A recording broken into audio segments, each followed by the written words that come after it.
अस्सलामुअलैकुम and very good morning. Dog Lahore में आप सबको खुश आमदीद कहते हैं जनाब। एक नए दिन और एक नई सुबह के साथ और वीकेंड के शो के साथ मैं हूँ आपकी होस्ट मुनीबा सफ़ उम्मीद और इस दुआ के साथ कि आप लोग जहाँ कहीं भी होंगे ठीक ठाक होंगे जनाब। और प्रोग्राम का आगाज़ करने से पहले ये ज़रूर कहना चाहूँगी क्योंकि आज वीकेंड है और वीकेंड पे हम सारे यही कोशिश, मैं ख़ुद को भी ये तलकीन करी होती हूँ कि हमें यही कोशिश करनी चाहिए कि हम ख़ुद को तो टाइम दे ही दें, लेकिन इसके साथ साथ जनाब हमने अपने घर वालों के साथ भी टाइम ज़रूर स्पेंड करना है क्योंकि पूरा हफ्ता हम लोग इतना बिज़ी रहते हैं कि उनके लिए टाइम निकालना बड़ा मुश्किल हो जाता है। ये उन्हें टाइम देना, उनके बारे में जानना पूछना बड़ा मुश्किल हो जाता है। तो इसलिए वीकेंड है, अच्छे तरीके से इसे मनाइएगा और भरपूर तैयारियां भी कीजिएगा क्योंकि 14 अगस्त आने वाली है, तो इसलिए आपने अपने घर वालों का भी ज़रूर ख्याल रखना है। लेकिन अब आगे बढ़ते हैं। प्रोग्राम का आगाज़ एक खूबसूरत सी बात के साथ हमेशा की तरह कि दोपहर की अगर सूरत हाल देखी जाए ना, तो शदीद गर्मी से जब प्यास का एहसास हमें होता है ना, तो पानी की कितनी कदर होती है ये हमें पता चलती है। और इसी गर्मी में अगर सफ़र किया जाए तो प्यास की शिद्दत और भी ज़्यादा बढ़ जाती है। तो सोचें कि अगर किसी दिन शिद्दत की प्यास लगने पर आपको देर तक पानी ना मिले तो क्या होगा आपके साथ। हमारे साथ ये मामला कम ही मेरे ख्याल से होता है बिकॉज़ हम लोग अपने साथ all the time water bottle ज़रूर रखते हैं, अगर नहीं भी रखते तो कहीं से ख़रीद लेते हैं। लेकिन परिंदों का सोचें कि जो कितनी भी गर्मी हो पानी की बोतल साथ नहीं रख सकते हैं, कहीं पर उन्हें पानी भी मैसर नहीं होता है, और जो शदीद धूप में पानी के लिए तरसते भी हैं तो किसी को पुकार भी नहीं सकते हैं। तो ऐसी हालत में उन्हें पानी ना मिले तो उनकी जान वैसे भी ख़तरे में रहती है। और सैकड़ों परिंदे साला साल यूं ही गर्मी की जो शिद्दत है उससे प्यासे मर जाते हैं, और जिन्हें हमारी सिर्फ थोड़ी सी कोशिश से ना बचाया जा सकता है। क्योंकि हर रोज़ अगर हम लोग ये छोटा सा एक्ट कर लें, छत पर हमें किसी प्याले में या किसी भी चीज़ में, किसी कटोरी में हम लोग पानी रख दिया करें, साफ़ पानी, तो कई परिंदे मेरे ख्याल से इससे एक साथ पानी पी सकते हैं।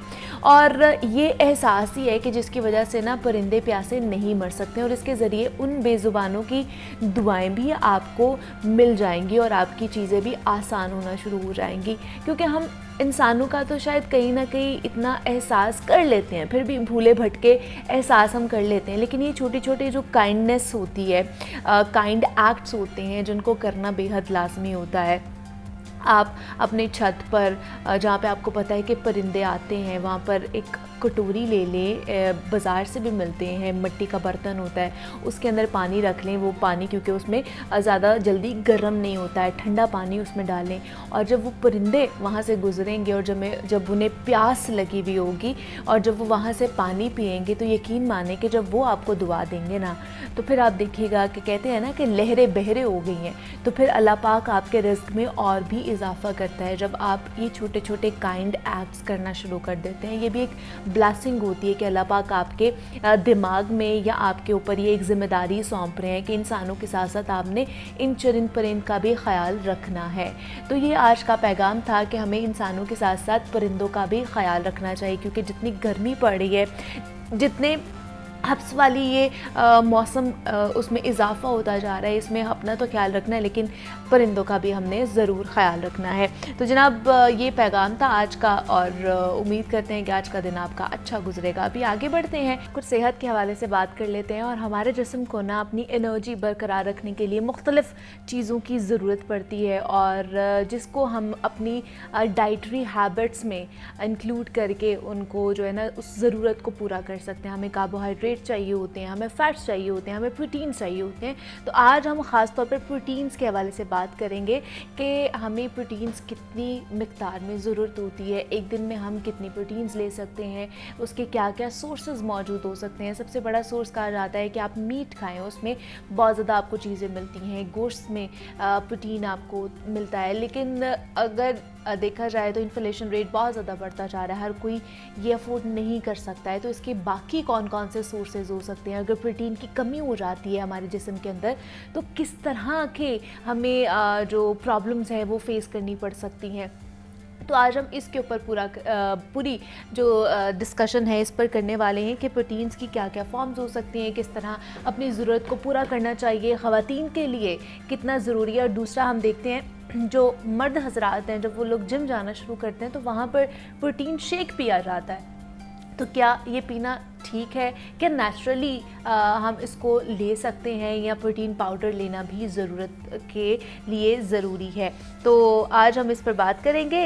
इन स्टूडियोज़ में डॉक्टर अफरोज़ गुल हमारे साथ मौजूद हैं, क्लिनिकल न्यूट्रिशनिस्ट हैं, और उनसे प्रोटीन के हवाले से जानेंगे। डॉक्टर अफरोज़, आपको वेलकम कहती हूँ जागो लोहार में, कैसी हैं आप? मैं ठीक।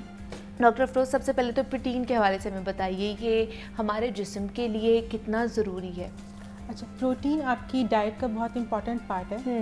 प्रोटीन जो है वो आपके न्यूट्रिएंट्स को बॉडी में स्टोर भी करता है, उसको ट्रांसपोर्ट करने में भी हेल्प करता है। अच्छा। इसके अलावा जो प्रोटीन होता है ना, वो आपका ब्लड प्रेशर भी लो करता है, जो बैड कोलेस्ट्रॉल होता है उसको जो है वो रिड्यूस करता है। इसी तरह रिसर्चेस कहती हैं कि जो लोग एडिक्वेट अमाउंट में प्रोटीन लेते हैं, यानी कि एक मुतवाज़न अमाउंट लेते हैं प्रोटीन की, तो उनमें ऑस्टियोपोरोसिस और फ्रैक्चर्स का रिस्क भी कम होता जाता है। अच्छा।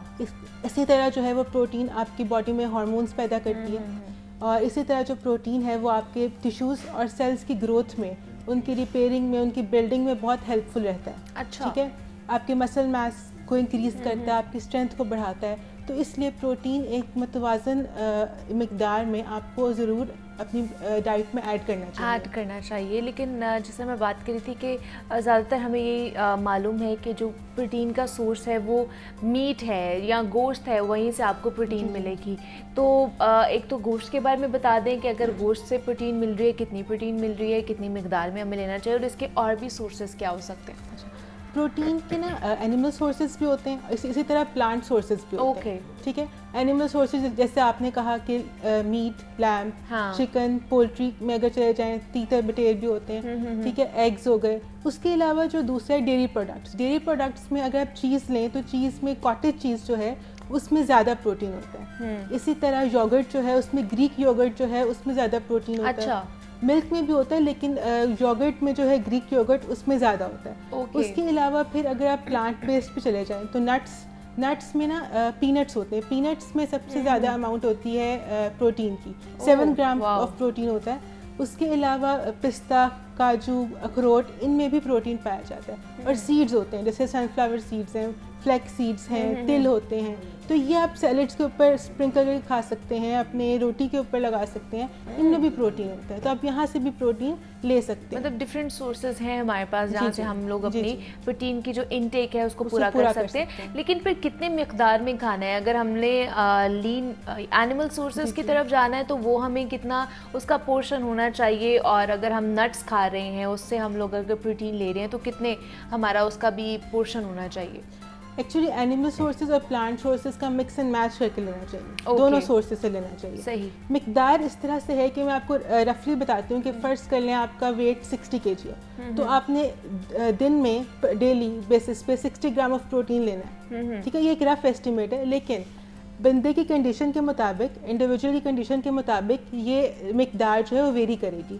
जैसे अगर कोई बंदा ओबीस है तो हम उसकी प्रोटीन की रिक्वायरमेंट थोड़ी कम कर देंगे। अगर कोई इंजर्ड है या कोई लैक्टेटिंग मदर है, ब्रेस्ट फीडिंग मदर है या प्रेग्नेंट है, तो उसकी प्रोटीन रिक्वायरमेंट ऑटोमेटिकली ज़्यादा हो जाएगी। तो वो उसकी कंडीशन पे भी वेरी करता है, लेकिन ये मैंने आपको रफली एस्टिमेट बताया है अडल्ट्स के लिहाज से। अच्छा, ठीक है। लेकिन ख़वातीन में एक चले वो अगर प्रेग्नेंट नहीं है या लैक्टेटिंग भी नहीं है, वैसे हमें डेली रूटीन में कितना प्रोटीन लेना चाहिए, ख़ासतौर पर ख़वातीन की? इस तरह से होता है कि जैसे 0.9 ग्राम जो होता है ना, वो पर kg ऑफ बॉडी वेट लेना चाहिए। जैसे कि फॉर एग्जांपल अगर 0.9 ग्राम होता है और आपका वेट 60 kg है, हम सपोज कर रहे हैं, तो 0.9 ग्राम के फिगर को हम 60 से मल्टीप्लाई करते हैं, और जो हमारे पास आंसर आता है ना, उससे आप वो आंसर आप डेली इतने ग्राम्स ऑफ प्रोटीन आपकी रिक्वायरमेंट होगी। आप इस तरह से खुद भी निकाल सकते हैं कि आपको कितने ग्राम्स ऑफ प्रोटीन रोजाना चाहिए। ये इस तरह से होता है कि 0.9 ग्राम पर kg ऑफ बॉडी वेट, उस लिहाज से हम फिगर आउट करते हैं कि कितना चाहिए। इस तरह से होता है। लेकिन इसकी अगर कमी हो जाए हमारी बॉडी के अंदर प्रोटीन्स की, तो क्या क्या हो सकता है? क्या कह लें कि साइंस एंड सिम्टम्स इसके हो सकते हैं जिससे हमें पता चले कि प्रोटीन की ख़ास तौर पर कमी हो रही है? बेसिकली ये होता है कि प्रोटीन की कमी से मसल वेस्टिंग शुरू हो जाती है, आपका मसल मास कम होने लग जाता है। ठीक है, बोन्स ज़्यादा नज़र आने लग जाती हैं। उसके अलावा इम्यून सिस्टम वीक हो जाता है, उसके अलावा एडिमा होता है कि आपकी स्किन जो है वो फूलने लग जाती है, वो भी एक सिम्टम होता है कि प्रोटीन डेफिशिएंसी हो रही है। ठीक है, उसके अलावा ये होता है कि सार्कोपीनिया एक डिजीज़ होती है, वो ओल्ड एज में होती है। वो ये होता है कि आपका जो मसल मैस है ना वो कम होने लग जाता है। मसल मैस कम होता है तो ये होता है कि जो आपका गिरने का रिस्क है, फॉल्स का रिस्क है, वो ओल्ड एज में ज़्यादा हो जाता है। लेकिन अगर आपने अपनी अडल्ट फेज़ में अगर आपकी फ़िज़िकल एक्टिविटी अच्छी रही है, अगर आपने प्रोटीन इनटेक अपना अच्छा रखा है, तो फिर ओल्ड एज में ये चीज़ आपको हेल्प आउट करेगी कि आपका मसल मैस जो है वो मेंटेन रखेगा प्रोटीन। तो इसलिए ये ज़रूरी है कि आप जो है ना अपने एडल्ट फेज़ में प्रोटीन का इंटेक अच्छा रखें। उसके अलावा मरासमस और क्वाशरकोर भी एक डिजीज़ होती है, वो अमूमन बच्चों को होती है। और वो ज़्यादा उन इलाकों में होती है जो कहत ज़्यादा होते हैं। तो उसमें ये होता है कि जैसे क्वाशरकोर है तो उसमें प्रोटीन की डेफिशिएंसी होती है बच्चे को। मरासमस में तीनों चीज़ों की कमी होती है, कार्ब्स की भी, फैट्स की भी, प्रोटीन की भी।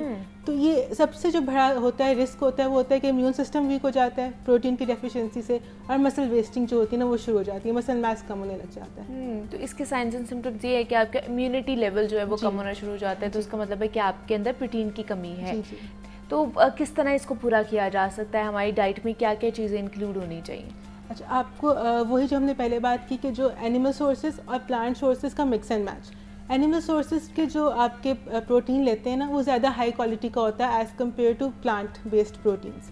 तो दोनों को मिक्स एंड मैच करना चाहिए। अमूमन वेजिटेरियन लोग भी होते हैं वो एनिमल प्रोटीन्स को बहुत ज़्यादा अवॉइड करते हैं, तो आप बहुत ज़्यादा अवॉइड ना करें, थोड़ा थोड़ा लेने की कोशिश ज़रूर करें, क्योंकि ज़्यादा हाई क्वालिटी प्रोटीन जो होता है वो एनिमल सोर्सेज से आता है। तो अब जो मैंने आपको जैसे बताया कि लैम्प से, मीट से, पोल्ट्री से, नट्स वगैरह, इन चीज़ों का मिक्स एंड मैच करें और अपनी डाइट में शामिल करें। नहीं तो फिर क्या रोज़ाना ही हम एनिमल सोर्सेज से प्रोटीन ले लें? रोज़ाना ले सकते हैं। अब देखें ये है कि जैसे रेड मीट है, रेड मीट जो है उसको क्या है कि उसमें अब जिंक है, आयरन है, विटामिन B12 है, लेकिन आपने देखा होगा कि रेड मीट को कुछ अवॉइड भी किया जाता है। ठीक है, आप उसको अवॉइड नहीं करें, आप उसकी क्वांटिटी को लिमिट करें। ठीक है, अच्छा। जैसे अगर आप उसको बिल्कुल अवॉइड कर देंगे कि ये तो हमने नहीं खाना, हाँ। ठीक है, तो आप मेजर न्यूट्रिएंट्स मिस आउट कर रहे हैं। आप आयरन, जिंक, B12 का एक बहुत अच्छा सोर्स है, आप उसको मिस आउट कर रहे हैं। तो आपने क्या करना है कि आपने देखना है कि मैं इसको कितनी क्वांटिटी में ले सकता हूँ। रिसर्चेस कहती हैं कि फॉर एग्जांपल अगर रेड मीट है तो हफ्ते में आप जो है ना 350 ग्राम से 500 ग्राम तक ले सकते हैं, मतलब हफ्ते में 1-2 बार ले लें आप रेड मीट। ठीक है, इसी तरह चिकन वगैरह जो है वो आप हफ्ते में 3-4 बार भी ले सकते हैं। अच्छा। ठीक है, और दालें जो हैं वो एक बहुत अच्छा सोर्स है। अगर आप एनिमल सोर्सेज अवॉइड करते हैं, आप वेजिटेरियन हैं, आप नहीं खाते, दालें, चने और पीस, ये बहुत अच्छा सोर्स है प्रोटीन की। तो सारी दालें आ जाएंगी? सारी दालें आ जाएंगी, सारे बीन्स आ जाएंगे। है? नहीं, सारी इसमें आ जाएंगी, इसमें सारी आ जाएंगी। रेड बीन्स जो होते हैं वो भी आ जाएगा, लोबिया, सफ़ेद लोबिया भी आ जाएगा। तो ये सब चीज़ें जो हैं ये प्रोटीन का सोर्स है। तो इन्हें किस तरह पका के, मतलब कहा जाता है ना कि इनके अंदर जो न्यूट्रिएंट्स मौजूद होते हैं, हम लोग हमारा जो पकाने का मेथड है वो भी ठीक नहीं है, जिसकी वजह से हम उनकी जो अफादियत है उसको कम कर देते हैं। तो क्या इस तरह है कि हम अगर इसको हाई फ्लेम पे पकाएंगे, हमारा तरीका अगर अच्छा नहीं होगा तो प्रोटीन्स की जो अफादियत है वो कम हो जाए उसके अंदर से? हाई फ्लेम से ज़्यादा ये है कि आप जो ऑयल वगैरह उसमें आप डाल रहे हैं वो उसको लिमिट करें। अच्छा। ठीक है, और आप इसे भिगोते हैं, हम चने भिगोते हैं या कोई दाल वगैरह भिगोते हैं, उसको बहुत ज़्यादा टाइम के लिए मत भिगोएं। ठीक है, उसके न्यूट्रिएंट्स लीच आउट होते हैं। ठीक है, और पकाने का तरीका जो हमारा जो साउथ एशियन का है वो तरीका बहुत न्यूट्रिशियस है, क्योंकि हम उसमें हर्ब्स भी डालते हैं, स्पाइसेस भी डाल रहे हैं, हम उसमें ऑयल्स भी फैट्स भी डाल रहे हैं। ठीक है, सब कुछ डाल रहे हैं, बजाय कि हम उसको स्टीम करें या बॉईल करें, हम ये नहीं कर रहे। हाँ। हम उसमें हर चीज़ डाल रहे हैं, हम हर्ब्स डाल रहे हैं, स्पाइसेस डाल रहे हैं, वहाँ से भी हमें एंटीऑक्सीडेंट्स मिल रहे हैं। अच्छा। ठीक है, हमारा तरीका अच्छा है। हम जहाँ गलती करते हैं ना वो कर देते हैं ऑयल में। ऑयल में हम बहुत मिस्टेक कर देते हैं कि हम बहुत ज़्यादा, जब तक ऊपर तैर नहीं रहा होता तो तड़का भी इवन लगाना जो है वो अच्छा है, स्पेशली बच्चों के लिए, कि उनको एक अमाउंट मिल रही है फैट्स की। लेकिन फिर देखें ना कितना आपने यूज़ करना है। तो ये बहुत है कि आप अच्छा भला अच्छा तरीका आपका है कुकिंग का, लेकिन ऑयल का जो यूजेज है ना हमारा, उससे हम ख़राब कर देते हैं। तो ये बस है कि बच्चों की, जिस तरह आपने बात की डॉक्टर अफरोज, बच्चों के लिए प्रोटीन कितना ज़्यादा ज़रूरी है, और ख़ासतौर पर टीन एज जो इस वक्त चल रही है, हमारी जनरेशन है, स्कूल गोइंग बच्चे हैं, यूनिवर्सिटी गोइंग ख़ासतौर पर यंगस्टर्स हैं, उनके लिए, और वो किस तरह, उन्हें रिक्वायरमेंट कितनी होती है डेली की?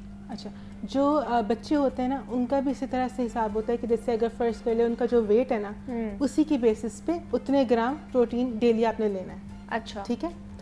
अब इनका बच्चे अमूमन पसंद नहीं करते इस तरह की चीज़ें, मीट खास तौर पर नहीं खाना पसंद करते हैं। तो आप जिस तरह मिल्क शेक्स वगैरह जो होते हैं, स्मूदीज़ होती हैं, अब तो घर में भी आराम से बन जाती हैं। हाँ, आप वो बना के दें बच्चों को। उसके अलावा जैसे आप चिकन वगैरह मैरिनेट करके उनको दें, तो वो बच्चे बेसिकली ज़रा स्पाइसी और ज़रा रेस्टोरेंट स्टाइल का पसंद करते हैं, तो आप उसको थोड़ा सा मैरिनेट करके स्टीम करके पका दें।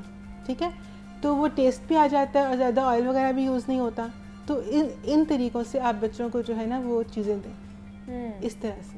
लेकिन जैसे दूध, दही, अंडे, क्या ये रोज़ाना की बुनियाद पर हम लोग अगर खाएं, इसका इंटेक लें, तो क्या हमारी प्रोटीन का जो वो पूरा हो जाएगा ज़रूरत हमारी? जी बिल्कुल बिल्कुल पूरी हो जाती है। जैसे दूध है, आप 1 गिलास तो ज़रूर लें।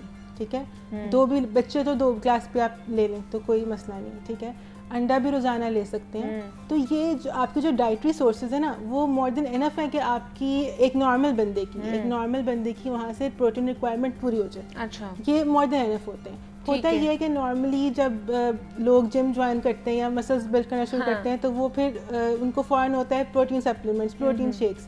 तो वहाँ ये है कि अगर एक बंदा जो एथलीट नहीं है, एक नॉर्मल बंदा है, ठीक है, बस जिम जाता है, एक्सरसाइज करता है, उसके लिए मतलब जो नेचुरल डाइटरी सोर्सेज हैं प्रोटीन के, वो काफ़ी हैं कि उनसे उनकी पूरी हो जाए रिक्वायरमेंट। ठीक है, ये जो अंडा, दूध, दही, चिकन, लेकिन वो लोग तो अंडे भी इतनी मिकदार में खा रहे होते हैं कि मतलब सुबह के वक्त भी बहुत से जो जिम जाते हैं, ख़ास तौर पर जो एथलीट्स भी हैं, 12 अंडे उन्होंने सुबह खाने हैं, 12 अंडे उन्होंने शाम में खाने हैं, मतलब 24 अंडे एक दिन में अगर खा रहे हैं तो प्रोटीन वहाँ से उनका पूरा नहीं हो रहा। उसके बाद उन्होंने प्रोटीन शेक्स भी पीने हैं, तो ये ओवरलोडेड नहीं हो जाएगा? मैं आपको ये कहें कि जो एक नॉर्मल बंदा है ना, उसको इतनी ज़्यादा अमाउंट में अपना प्रोटीन हाई करने की ज़रूरत ही नहीं है। अच्छा, ठीक है, अगर आप एथलीट है ना तो आपको तब ज़रूरत पड़ती है कि अपना प्रोटीन जो है उसको इंटेक को हाई रखें। लेकिन क्या इतना हाई फिर भी करना चाहिए? नहीं, बहुत हाई नहीं करना चाहिए। मैं वही बात करने लगी थी कि हाई प्रोटीन इंटेक के साथ साथ फिर right amount of carbs, fats, vitamin और मिनरल्स वो भी लें। अगर एथलीट्स प्रोटीन सप्लीमेंट्स लेते हैं तो वो ले सकते हैं अपने प्रोटीन को हाई रखने के लिए, लेकिन उसके साथ साथ उनकी डाइट भी बैलेंस्ड हो। अच्छा, और जो नॉर्मल बंदा है, जो एथलीट नहीं है, उसको प्रोटीन शेक्स और प्रोटीन सप्लीमेंट्स की ज़रूरत नहीं है। ओके, अगर फिर भी आपने प्रोटीन शेक लेना है तो प्रोटीन पाउडर यूज़ करना है तो घर में भी बन जाता है। जैसे मैंने आपको बताया कि सीड्स, जैसे सनफ्लावर सीड्स, ब्लैक सीड्स, ये प्रोटीन की सोर्सेज हैं। तो सनफ्लावर सीड्स, ब्लैक सीड्स, काजू, बादाम और पिस्ता, इनको आप ग्राइंड करें तो पाउडर बन जाता है। और उसको आप दूध में डाल के पिए तो ये भी प्रोटीन पाउडर है। और बच्चों के लिए भी इजीली यूज हो सकता है, बच्चे भी ले सकते हैं, एडल्ट्स भी ले सकते हैं, क्योंकि एथलीट्स की प्रोटीन रिक्वायरमेंट तो इसलिए ज़्यादा अलग होती है ना। हाँ, क्योंकि उनकी एक्सरसाइज अलग है, उनकी ट्रेनिंग की टाइप अलग है, तो उनकी तो प्रोटीन रिक्वायरमेंट भी एक नॉर्मल बंदे से मुख्तलिफ होती है। ठीक है, तो आपने उनको नहीं फॉलो करना, आपने देखना कि आपकी क्या रूटीन है, आप क्या कर रहे हैं उसके मुताबिक। आप ये नहीं कह सकते कि अगर उसकी बॉडी अच्छी है और लेकिन आपको नहीं पता ना कि उन्होंने फिजिकल एक्टिविटी कितनी ज़्यादा करनी है। आप सिर्फ देखकर आप कहते हैं कि हम भी प्रोटीन पाउडर पीना शुरू कर दें, ऐसा नहीं होना चाहिए। सबसे पहले डॉक्टर से एक दफ़ा कंसल्ट ज़रूर करना चाहिए कि आपका बॉडी मास लेवल कितना है, और तो उसके बाद आपको पता चलेगा कि आपको किन किन चीज़ों की ज़रूरत है। अच्छा, हम लोग भी ख़ासतौर पर ख़वातीन को कहा जाता है कि वेट लूज़ करना है हमने, तो हम लोग आजकल क्रैश डाइट, कीटो डाइट का बहुत ज़्यादा है, तो जिसमें कार्बोहाइड्रेट बिल्कुल ही निकाल दिए जाते हैं, फैट्स निकाल दिए जाते हैं। प्रोटीन डाइट भी बहुत ज़्यादा हो रही है जिसमें शायद सिर्फ चिकन खाना है, चिकन से बनी हुई चीज़ें खानी है, या अंडे खाने हैं, दूध पीने। तो क्या ये सिर्फ जो डाइट भी कर रहे हैं और सिर्फ उसमें प्रोटीन रखा हुआ है, क्या ये सही है? नहीं, ये सही नहीं है, क्योंकि हाई प्रोटीन डाइट्स रिकमेंड नहीं की जाती। इसलिए नहीं रिकमेंड की जाती क्योंकि ये एक मिसकंसेप्शन होती है कि अगर सिर्फ प्रोटीन लेंगे तो वेट इंक्रीज़ नहीं होगा। ऐसा नहीं होता। फॉर एग्जांपल, आप कार्ब्स ले रहे हैं और फैट्स ले रहे हैं, तो आप अगर वो ज़्यादा अमाउंट में लेंगे तो आपका बॉडी वेट इंक्रीज़ होगा। इसी तरह जब आप प्रोटीन बहुत ज़्यादा लेने लग जाते हैं तो जो एक्स्ट्रा प्रोटीन होता है वो भी बॉडी फैट में कन्वर्ट हो जाता है। ठीक है, तो ये एक मिसकंसेप्शन है कि अगर आप हाई प्रोटीन डाइट लेंगे, तो आपका वेट इंक्रीज नहीं होगा या बिल्कुल ठीक रहेगा। एक तो ये कि वेट भी इंक्रीज हो सकता है अगर प्रोटीन एक्स्ट्रा हो जाए, क्योंकि वो बॉडी फैट में कन्वर्ट हो रहा है। उसके अलावा ये होता है कि बॉडी जो होती है ना वो आपकी कीटोसिस में चली जाती है, ठीक है।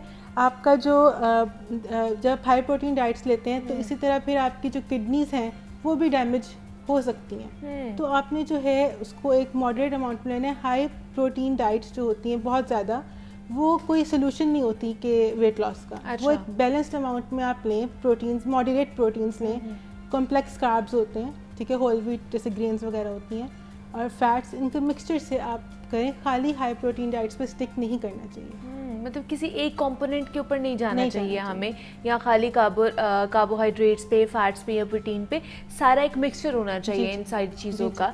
तो किस तरह ये तो प्रोटीन की खास तौर पर बात होगी, लेकिन अगर ओवरऑल बात की जाए अपनी सेहत को अगर हमने अच्छा रखना है, हेल्दी रहना है, वेट ज़्यादा ना हो, तो उसके लिए हमें किस तरह की डाइट लेनी चाहिए? अच्छा, इसके लिए प्रोटीन में आपको लीन मीट लेना चाहिए। लीन मीट से मुराद है कि जैसे जो गोश्त आता है आप उसका चर्बी वाला पोर्शन निकाल दें, ठीक है। उसके अलावा ये है कि जैसे कार्ब्स होते हैं, कॉम्प्लेक्स कार्ब्स ये होते हैं कि जैसे चक्की का पिसा हुआ आटा होता है, अब वो यूज़ करें, ठीक है। जो रिफाइंड फ्लोर जो मार्केट से मिलता है वो नहीं लें। आप बाजरे का आटा भी इस्तेमाल कर सकते हैं। उसके अलावा जौ का आटा इस्तेमाल कर सकते हैं।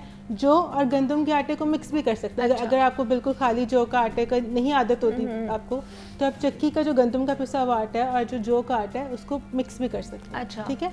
इसी तरह फिर दालें, सब्जी, गोश्त, इनका मिक्स एंड मैच करें। किसी दिन आपने गोश्त पकाया, किसी दिन आप दाल ले रहे हैं, किसी दिन सब्जी ले रहे हैं, ठीक है। किसी एक कंपोनेंट पे आपने जो है ना फिक्स नहीं होना, ठीक। इसी तरह जो फैट्स हैं, फैट्स का अमूमन हमें ये होता है कि फैट्स एक बुरी चीज़ है। अब जो नट्स हैं उनमें भी फैट्स होते हैं, सीड्स में वो गुड फैट है, वो गुड फैट्स।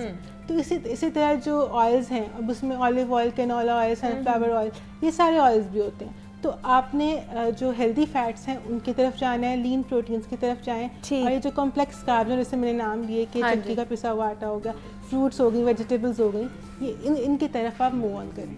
मतलब सारी चीज़ों को एक मिक्सचर अच्छा सारा बना के वो खाना चाहिए, किसी एक कंपोनेंट में हमें फिक्स नहीं होना चाहिए। डॉक्टर अफरोज़ गुल हमारे साथ क्लिनिकल न्यूट्रिशनिस्ट मौजूद थी। डॉक्टर अफरोज़, बहुत शुक्रिया आपके वक्त का कि आप यहाँ पर आए। प्रोटीन के हवाले से जनाब हम बात कर रहे थे हमारे लिए कितनी ज़्यादा ज़रूरी है, तो यहाँ पर एक छोटी सी ब्रेक लेते हैं, मिलते हैं इस ब्रेक के बाद।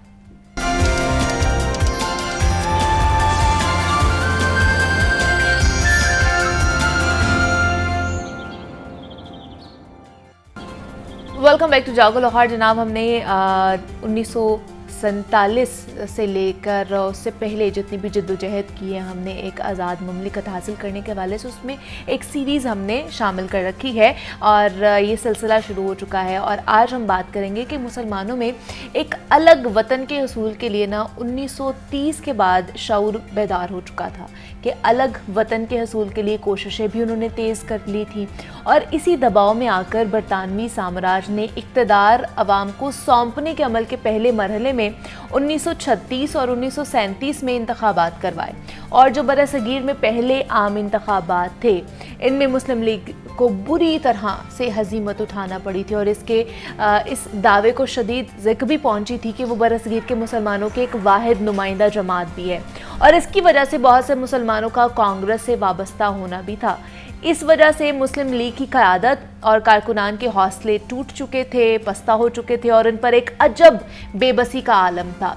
फिर कायद ने अपनी जो कमान संभाली, क्रिप्स मिशन की नाकामी हुई और दूसरी जंग अजीम के दौरान ऐसे ऐसे वाक़यात रूनमा हुए जिस पर मुसलमान अलग वतन के हसूल के लिए मज़ीद बाशऊर होकर मैदान अमल में उतरे। और 24 मार्च 1940 को लाहौर के मंटो पार्क में ऑल इंडिया मुस्लिम लीग के 3 रोज़ा सालाना इजलास के इख्तिताम पर वो तारीख़ी करारदाद मंजूर की गई जिसकी बुनियाद पर मुस्लिम लीग ने बरसगीर में मुसलमानों के लिए एक अलहदा वतन के हसूल के लिए तहरीक शुरू की थी और 7 बरस के बाद अपना मुतालबा मंजूर कराने में कामयाब भी रहे और एक अलग मुमलिकत, एक अलग वतन जिसमें हम आज़ाद फ़िज़ा में सांस ले सकते हैं, वो हमने हासिल किया। कितनी जद्दोजहद हमें करनी पड़ी, कितनी मुश्किलात का सामना करना पड़ा, कितनी हमें शहादतें देनी पड़ी इस सारे सिलसिले में, इस पर भी हम आज बात करेंगे।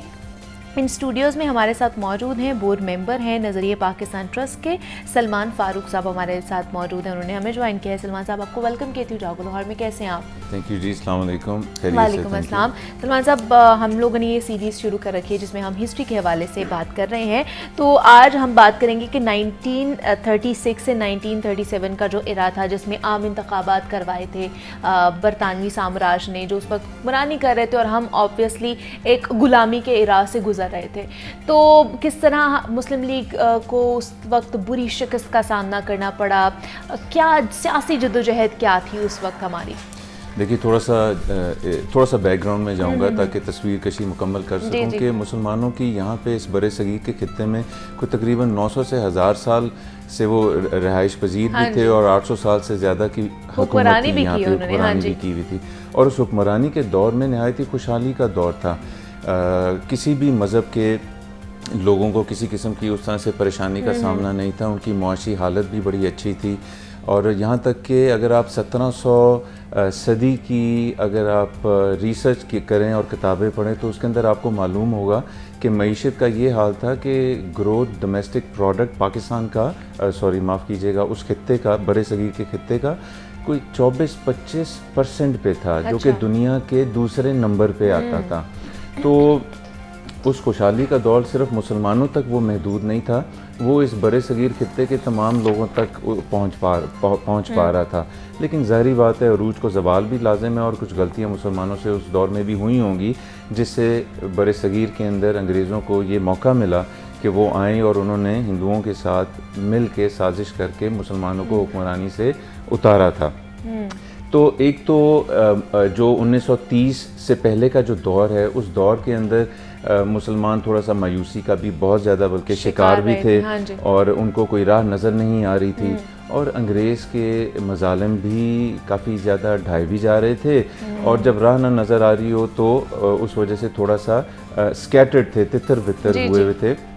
और कुछ मुसलमान जो थे उन्होंने ऑल इंडिया कांग्रेस वो भी ज्वाइन की हुई थी। हाँ, और क्योंकि उनको ये महसूस हो रहा था कि अब यही जमात ऊपर आएगी। और हिंदुओं और जो अंग्रेज़ हुक्मरान थे उनको मुसलमानों के साथ उस तरह से सिंपथी नहीं थी। उन्हीं से तो हुक्मरानी लेकर छीनी थी और हिंदुओं को ऊपर ला रहे थे। और मतलब जितने भी ओहदे थे, जितने भी बड़ी बड़ी पोस्ट थे, या आप कह लें कि वहाँ पर हिंदू ही मौजूद थे। जी बिल्कुल ऐसा ही था। और मुसलमान तो इस कदर मायूसी में थे कि वो तालीम की तरफ नहीं आ पा रहे थे। उन्होंने मुकम्मल तौर पे बाइकआउट किया हुआ था तमाम सिलसिलों का, जिसकी वजह से सर सैयद अहमद ख़ान और इस तरह के बाकी जितने भी हमारे लीडर थे मुसलमानों के इस खित्ते के, वो मुसलमानों को जगाने में मसरूफ़ थे। उनको इस चीज़ का एहसास दिलाने और इसकी अहमियत को रोशनास कराने के लिए वो हमें वक्त कोशां थे कि मुसलमानों का जागना, उठना, बढ़ना, तालीम हासिल करना, बड़े ओहदों पे जाना, अपने आप को साबित करना, दोबारा से इस्टेब्लिश करना नहायत ज़रूरी है। लेकिन जब एक सिंगल प्लेटफॉर्म नहीं नज़र आ पा रहा था, सही, तो कुछ मुसलमानों ने ऑल इंडिया कांग्रेस ज्वाइन कर ली। अच्छा। और शुरू में ये एक परव्यू था कि हम यूनाइटेड हो के, हमसे मुराद मुसलमान और हिंदू, अच्छा, इस खित्ते के, हम आज़ादी हासिल करेंगे पहले अंग्रेज से, ओके, और बाद में फिर इसको सेटल कर लेंगे कि क्या इसका करना है। लेकिन उस वक़्त भी ये साइंस मौजूद थे कि इस तरह से मुसलमानों को उनका हक नहीं मिल पाएगा। तो 1930 से पहले के जितने भी इलेक्शंस हुए उसके अंदर उस प्लेटफॉर्म के अंदर ज़्यादातर हमेशा से हिंदू अक्सरियत रही और मुसलमानों ने, और जब वर्ल्ड वॉर 2 भी ख़त्म हो गई थी और 1922 के अंदर सल्तनत उस्मानिया का भी ज़वाल हुआ, तो बड़े सगीर के मुसलमान उसकी वजह से भी एक डिप्रेशन में मज़ीद उनके इजाफा हुआ, क्योंकि उनको बड़ा नाज था हमारे इलामा इकबाल, कायद आज़म और बाकी इस तरह की जितनी मशहूर शख्सियात थीं इस खित्ते के मुसलमानों को सल्तनत उस्मानिया पे हमेशा से नाज रहा है और उसके अरूज के ऊपर।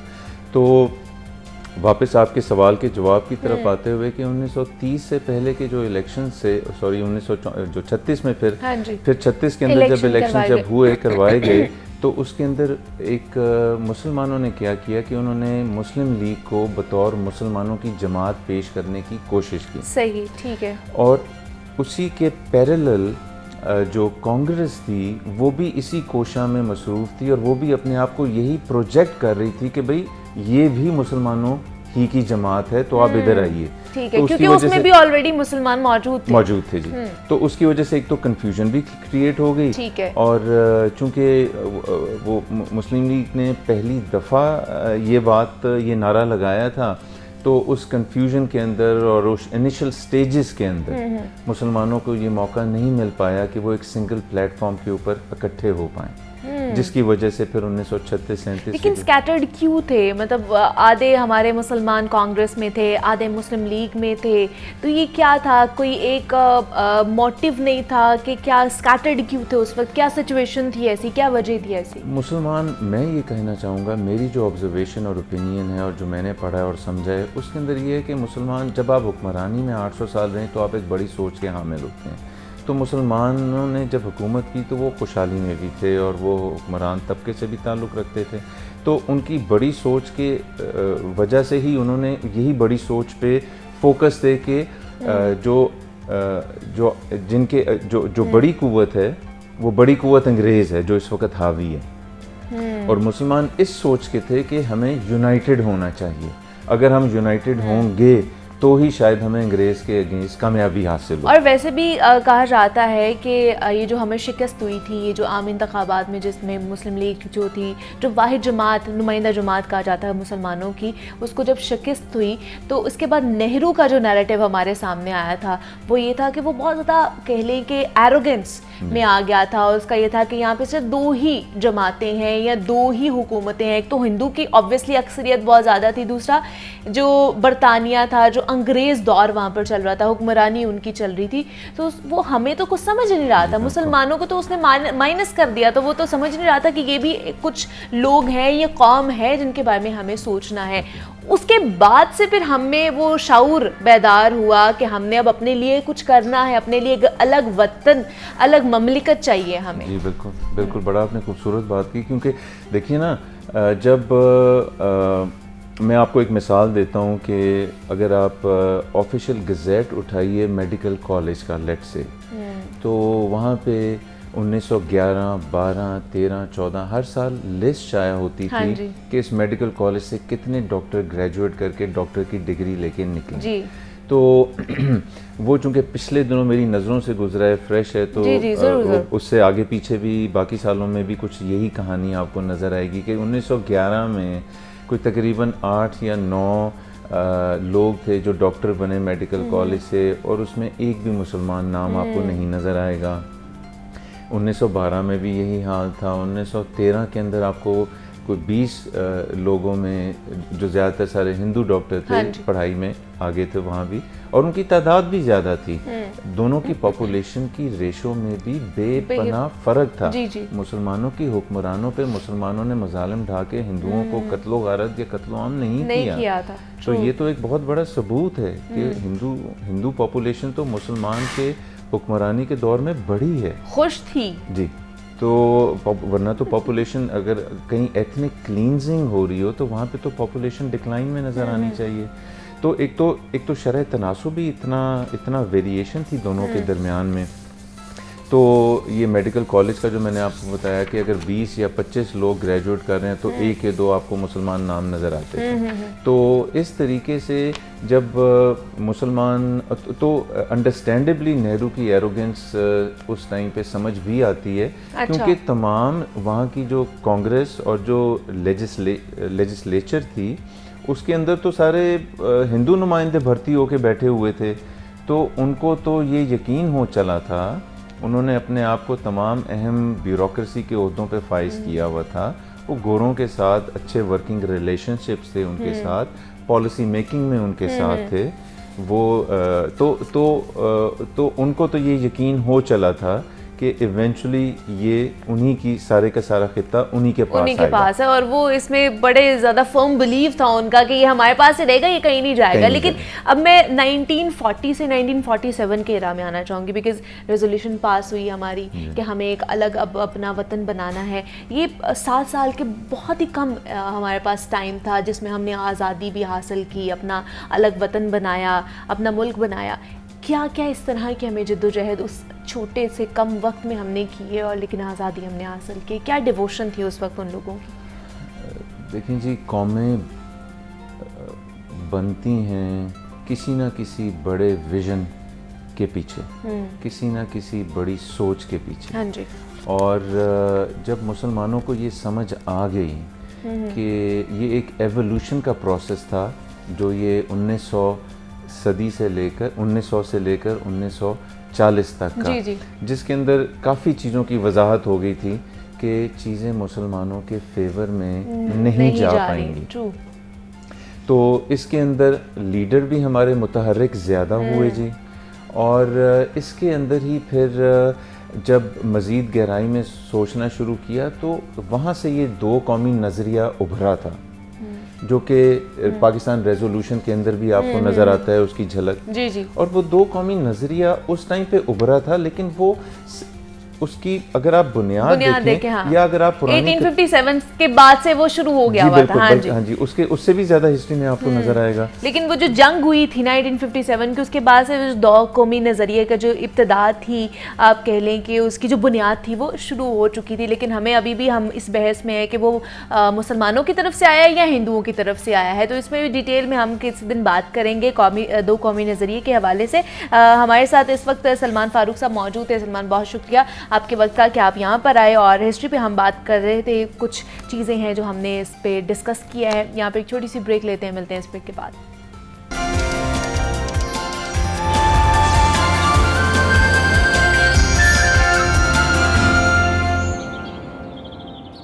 बात है जनाब, वेलकम बैक टू जागो लाहौर। और जनाब हम मना रहे हैं आज़ादी का जश्न, और क्योंकि जश्न आज़ादी आने वाली है जिसमें 2 दिन बाकी रह गए, आज का दिन और कल का दिन, और परसों इंशाल्लाह हम लोग जश्न आज़ादी मना रहे होंगे, 14 अगस्त मना रहे होंगे। और उसी की मुनासबत से जनाब हमने आज यंगस्टर्स को, टैलेंट को मदऊ किया है जिनसे आपकी मुलाकात करवा सकें, और बड़ा ही खूबसूरत मिली नगमा उन्होंने हमें सुनाया है। PGC से, पंजाब ग्रुप ऑफ कॉलेजेस से उनका ताल्लुक़ है। और इससे पहले भी जिस तरह हम हमेशा टैलेंटेड लोगों से, टैलेंटेड बच्चों से आपकी मुलाकात कराते रहते हैं कि PGC हमेशा सर फहरिस्त रहता है तालीमी मैदान में भी और एक्स्ट्रा करिकुलर एक्टिविटीज़ में भी। बच्चों की जो बाकी टैलेंट होता है उसको भी इन्हांस करने में वो सर फहरिस्त रहता है। तो आपकी मुलाकात करवानी है मैंने। जैनिस इफ्राहीम हमारे साथ मौजूद हैं। जैनिस, आपको वेलकम कहती हूँ जागो लाहौर में। शिकायना ज़हीर हमारे साथ मौजूद है। शिकायना, आपको भी वेलकम। और उबैद खालिद भी हमारे साथ मौजूद हैं जिन्होंने बड़ा अच्छा गिटार बजाया। उबैद, आपको भी वेलकम कहती हूँ जागो लाहौर में। कैसे आप तीनों? ठीक ठाक है? जी जी। डरे भी क्यों हैं? अब तो छुट्टियां हुई हुई हैं, कॉलेज से इजी हो रहा है। तो मुझे बताइए क्या क्या पढ़े हैं आप तीनों? आप ही से स्टार्ट करूंगी, मुझे आप बताइए। जैनिस, क्या पढ़ी हैं? मैं आईकॉम कर रही हैं। ठीक है। और आप उबैद? FSc प्री मेडिकल कर रहे हैं। और आप मेडिकल कर रहे हैं। तो मेडिकल के साथ साथ ये भी आपने एक मुश्किल नहीं लगता कि सिंगिंग भी और साथ ही मेडिकल भी पढ़ना है? मैनेज करना पड़ता, कर लेते हैं इजीली मैनेज। और आप शिकायना? म्यूज़िक क्योंकि इन्हांस करती है, मतलब दिमाग को फ्रेश करती है, तो वो पढ़ते हुए भी म्यूजिक याद आ रहा होता है तो उसको राइम करके तो नहीं पढ़े होते फिर सारा? नहीं, साथ म्यूजिक लगा के। अच्छा, म्यूजिक लगा के आराम से। और आप? जी, मैं भी ऐसे ही हूँ। म्यूजिक मतलब पैशन है एक तरह का, मुझे बहुत पसंद है। अच्छा। साथ साथ इसको यूज करना। स्टडी के ऊपर कोई इसका बर्डन नहीं आता? नहीं, कोई नहीं पड़ता। ये अच्छी बात है कि आप मैनेज जब कर लेते हैं ना तो फिर आप कुछ भी कर सकते हैं। हाँ, तो पंजाब कॉलेज से आप तीनों का ताल्लुक है, तो वहाँ पे क्या करते हो, किस तरह सिंगिंग में आए, वहाँ पे कौन आपको सिखाता है सिंगिंग? मेरा तो गॉड गिफ्टेड है, पहली तो बात है। फैमिली में भी है, मतलब गाते हैं सारे? हाँ जी, हाँ जी, मेरा गॉड गिफ्टेड है। वैसे मतलब गाते रहते हैं। तो वैसे मैंने सुना था कि पंजाब कॉलेज मतलब बहुत ज़्यादा मतलब बच्चों को आगे करता है इन चीज़ों में। तो मैं आई पंजाब कॉलेज में, मैंने एडमिशन लिया। फिर मुझे पता चला कि एक सोसाइटी है वहाँ पे जिधर मैम हनीमा सादिया होती हैं। जी जी। उन्होंने फिर मतलब ऑडिशन वगैरह लिया, तभी से उन्होंने मतलब स्टिक किया है। तो और तभी से आप ये इसको बाकायदा तौर पर सीखना शुरू किया। और उबैद आपने? जी मेरा भी यही है। मैडम हलीमा सादे के पास मैं गया था पंजाब कॉलेजेस में, तो वो मतलब टैलेंट को प्रमोट करती हैं, प्लेटफॉर्म्स देती हैं हमें। तो आपको भी शुरू से ही गाने का शौक था? जी मेरे डैडी जो है ना वो तबला बजाते हैं, तो वहाँ से स्टार्ट हुआ था मेरा। तबला से स्टार्ट किया था, फिर अभी तक वोकल्स और गिटार तक पहुंच गया। तो सीखा आपने वैसे अपने डैडी से ही? जी डैडी से ही सीखा। इधर उधर से भी सीखा, मतलब इन जैसे आप सुना हुआ है कि जहाँ से मिले उसे लेना चाहिए, वैसे लेना चाहिए। ट्रू। और शिकायना आपने? मेरा भी गॉड गिफ्टेड है, मेरी फैमिली में सब गाते हैं, मेरे नाना, मेरे दादा, मेरी नाना, तो ये गॉड गिफ्टेड है। तो फिर जब मुझे पता चला कि पंजाब के पॉप कॉलेजेस में हम सिंगिंग को भी कंटिन्यू कर सकते हैं और अपनी स्टडीज़ को भी साथ साथ, तो फिर मैंने वहाँ पर अपना ऑडिशन दिया। और वहाँ पर जो हमारी रहनुमा हैं मैम हलीमा सादिया, वो बहुत पोलाइट हैं और बहुत सपोर्टिव हैं, मतलब बच्चों को काम रखती हैं और उनको उनके टैलेंट को उनका टैलेंट जो है उसको उनकी पॉलिश करते हैं, उनकी उसको पॉलिश करते हैं। ये बड़ी अच्छी चीज़ है। अच्छा, नेक्स्ट कौन सा आप हमें नगमा सुना रहे हैं? ये वतन तुम्हारा है। चले जी, क्या बात है जनाब, बहुत ही खूबसूरत आप लोगों ने गाया है नगमा, माशाल्लाह बहुत ही खूबसूरत आप तीनों की आवाज़ है। अच्छा, थोड़ा सा कौन सा जॉनरा ज़्यादा पसंद है, किसमें इंटरेस्ट है ज़्यादा, मुझे क्या सुनती हैं ज़्यादा? मुझे उस्ताद राहत फ़तेह अली खान साहब बहुत पसंद है जी। मेलोडी सॉन्ग्स वगैरह ज़्यादा पसंद है, पॉप ज़्यादा पसंद है, किस तरह का ज़्यादा?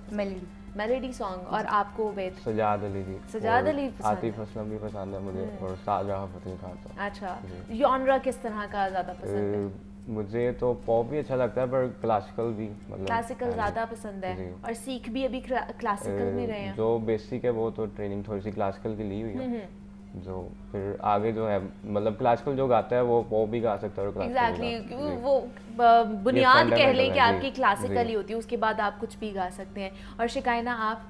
मुझे क्लासिकल ही पसंद है। और कौन सा सिंगर पसंद है? उस्ताद नुसरत फ़तेह अली खान साहब। नुसरत फ़तेह अली खान, वाह जी वाह, क्या बात है। यंगस्टर्स हैं लेकिन उन्हें हमारे उन लोगों का पता है, ये बड़ी अच्छी बात है। हमारे जो लेजेंड्स हैं जो गुजरे हैं, और घर से इजीली सपोर्ट मिल गई थी कि अच्छा सिंगिंग को भी आप लोग आगे परस्यू कर सकते हो या स्टडी के साथ साथ कंटिन्यू कर सकते हो? नहीं, सपोर्ट है, फुल सपोर्ट है। फुल सपोर्ट है। तो आगे सिंगिंग को ही एज अ करियर परस्यू करना है या कुछ और भी साथ साथ करना? नहीं, सिंगिंग के साथ साथ करनी है, आगे दूसरे काम भी साथ। अच्छा, साथ साथ सारा कुछ साथ साथ करना है। उम्मीद आपने? मैंने तो अभी FSC प्री मेडिकल रखी है, तो आगे मेडिकल में आगे मेडिकल में डॉक्टर भी बनना है, लेकिन साथ साथ जो है वो सिंगिंग भी करनी है। और आपने शिकायना? I am thinking to change this field, medical, मतलब सिंगिंग तो एक पैशन है, वो हम साथ साथ ही करेंगे, लेकिन आगे जो दुनिया के साथ साथ भी करते वो भी साइड साइड चीज़ होगी। तो घर में भी इसी तरह सिंगिंग होती रहती है कि बैठ गए हैं, महफिल है, कोई मेहमान आए हैं, तो वो आप लोगों से डिमांड कर रहे हैं कि आज हमें ये सुनाया? जी, होता है ऐसे। ज़्यादातर शादियाँ हो गई, इवेंट्स हो गए, ऐसे आगे तो आप लोग आगे आगे होते होंगे। हाँ जी। तो जो फ्रेंड्स हैं, फ्रेंड सर्कल में किस तरह उन्हें बताते हो या फीडबैक किस तरह? कॉम्पिटिशन्स भी आप लोगों ने जीते हैं, बहुत सारे कॉम्पिटिशन्स हैं, उसमें किस तरह की परफॉर्मेंस रही है और किस तरह सपोर्ट PGC खास तौर पर किस तरह सपोर्ट कर रहा है आपको? अभी रिसेंटली यहाँ पर नज़रिया पाकिस्तान में कंपटीशन हुआ था नेशनल सॉन्ग्स का, तो उसमें अल्लाह के फजल से, खुदा के फजल से मेरी फर्स्ट पोजीशन आई। क्या बात है। और आप सबने पार्टिसिपेट किया था? मेरी 3rd पोजीशन आई थी। और आपकी? फर्स्ट पोजीशन आई थी। क्या बात है। मतलब ये होता है हमारा सरमाया, इसको कह सकते हैं, हमारा यंग टैलेंट है, जिनको अगर हम पॉलिश करेंगे, जिनको वसाइल देंगे, जिन्हें अपॉर्चुनिटी देंगे, तो वो कुछ ना कुछ हमें करके ज़रूर दिखाएंगे। तो क्या इरादा क्या है आज? तो क्योंकि हम लोग वीकेंड मना रहे हैं, सैटरडे है, 14 अगस्त पे क्या करना है आप लोगों ने? कुछ सोचा? एंजॉय करेंगे। एंजॉय किस तरह एंजॉय करेंगे? दोस्तों के साथ भी प्लान करेंगे, भी वो तो किया नहीं है वैसे। और आप लोगों ने गर्ल्स किस तरह एंजॉय करना है 14 अगस्त को? आज़ादी किस तरह मनानी है आपने? फैमिली के साथ। फैमिली के साथ। और आपने शिकायना? मैं मेरी नगमे पोस्ट करूंगी अपने, और मतलब सोचा हुआ है कि क्या सोशल मीडिया पे आपने क्या अपलोड करना है? सोशल मीडिया से कितना कह लें कि सपोर्ट मिले, बिकॉज वो एक ऐसा प्लेटफॉर्म है जो आप कुछ भी उसके ऊपर एक तो अपलोड कर सकते हो और वो 1 क्लिक में आप वहाँ पर फेमस हो सकते हो। तो वो आपको क्या लगता है कि नेक्स्ट जनरेशन के लिए या आप लोगों के लिए कितना वो हेल्पफुल है? सोशल मीडिया जो है वो तो काफ़ी मतलब हेल्पफुल ही है हमारे लिए। मतलब जैसे आपने कहा 1 क्लिक से ये सब कुछ हो सकता है, मतलब कोई भी एक रातों रात में वो वायरल हो जाते हैं, एग्जैक्टली फेमस हो जाते हैं। ठीक है, वक्त की मेरे ख्याल से थोड़ी सी किल्लत है हमारे पास, लेकिन मैं चाहूँगी कि क्या सुनाएंगे आगे, क्या सुनाने वाले? सोनी धरती अल्लाह रखे। चलिए, क्या बात है जनाब, बहुत ही खूब, very good very good. Next plans क्या हैं आप लोगों के, क्या क्या सोचा हुआ है उबैद आप? किस बारे में? मतलब इन फ्यूचर, या जिस तरह शिकाइना ने कहा कि वो अपलोड करेंगी कुछ सोशल मीडिया पर रिगार्डिंग टू 14 अगस्त, आपने क्या सोचा हुआ है? मैंने भी ये सोचा है कि मतलब मिली नगमा एक रिकॉर्ड करके तो वो अपने सोशल मीडिया प्लेटफॉर्म पे लगाऊंगा, इंस्टाग्राम, टिकटॉक। तो अभी वहाँ पर ऑलरेडी अपलोड करते हो सोशल मीडिया पर आप, तो किस तरह का फीडबैक आता है लोगों का? अच्छा ही आता, अच्छा आता है। और बाकी सर्कल में जो खास तौर पर फ्रेंड्स हैं वो किस तरह आपको मतलब इनकरेज करते हैं या सपोर्ट करते हैं? फ्रेंड्स का बड़ा एक इम्पैक्ट होता है ना आपके ऊपर।